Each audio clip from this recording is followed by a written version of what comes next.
Roger awning. This was a signing. This surrender took place with 2 copies on board, one in English, one in Japanese.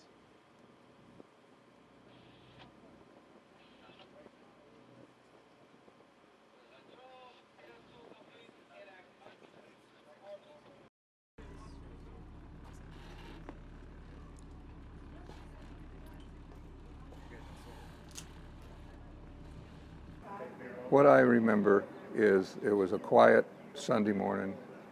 My mother was making breakfast. Then we heard a lot of noise outside the house.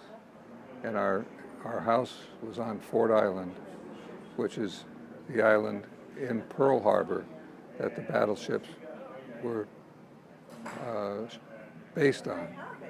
And we've measured it in the past, but the one battleship length, our house was 3 battleship lengths away from the Arizona. So what we did is we ran outside to get a better look at what was going on, which was not the best idea in the world. But then one of the most significant things that we saw, these Japanese planes were coming in low to drop their torpedoes on the battleship. So there was this one plane that came very low, kind of tilted, and the pilot looked down on us. He had opened up his cockpit. And both Tom and I remember the kind of quizzical look on this guy's face. And that's a vision that I carry with me till today.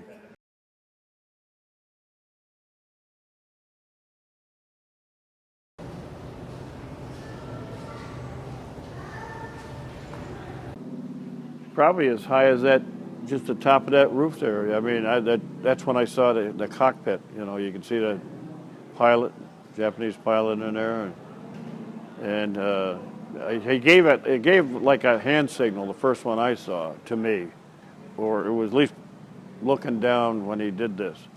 So I assume he was waving, I guess. But anyway, then another one came by, and my brother saw.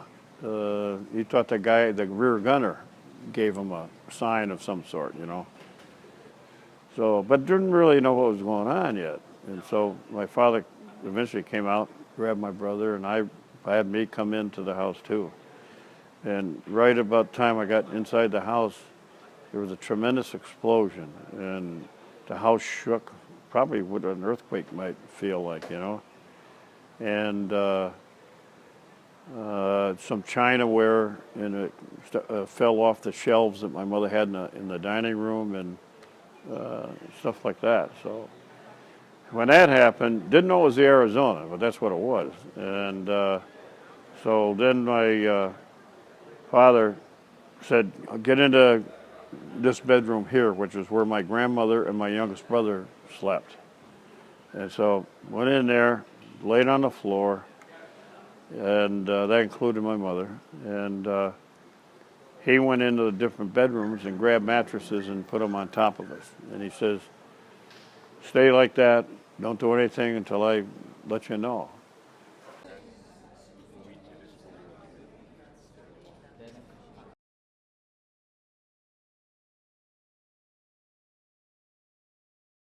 I turned around and ran out the front door to see what was going on. You know, it was really amazing. I was almost 10. And when I went out the front door, this plane came right over my head, which is an unusual. I knew that it wasn't our plane.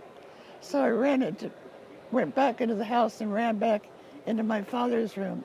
And our house was directly in front of the West Virginia and the Tennessee. It couldn't have been more than 200 feet away in front of the bay, right in front of the house. And they pulled us into the old BOQ, which is right next door, into the kitchen of the old BOQ. And there were some men in the room. We got underneath the tables, and we got under, Peggy, I think, was underneath the sink, and we were underneath the table in the middle of the kitchen. And suddenly there was this horrible roar. I mean, it was a terrifying roar. And looking out the windows in the back of the kitchen, you could see all these flames coming down, all this material flying down into behind the, and that was the Arizona, but we didn't know that it was the Arizona. All it looked like was fire coming down. And I was terrified. I really was terrified.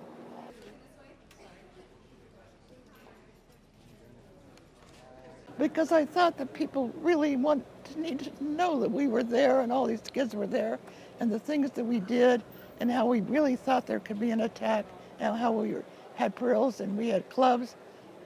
And then it happened. And then we never saw each other again until 2 years ago.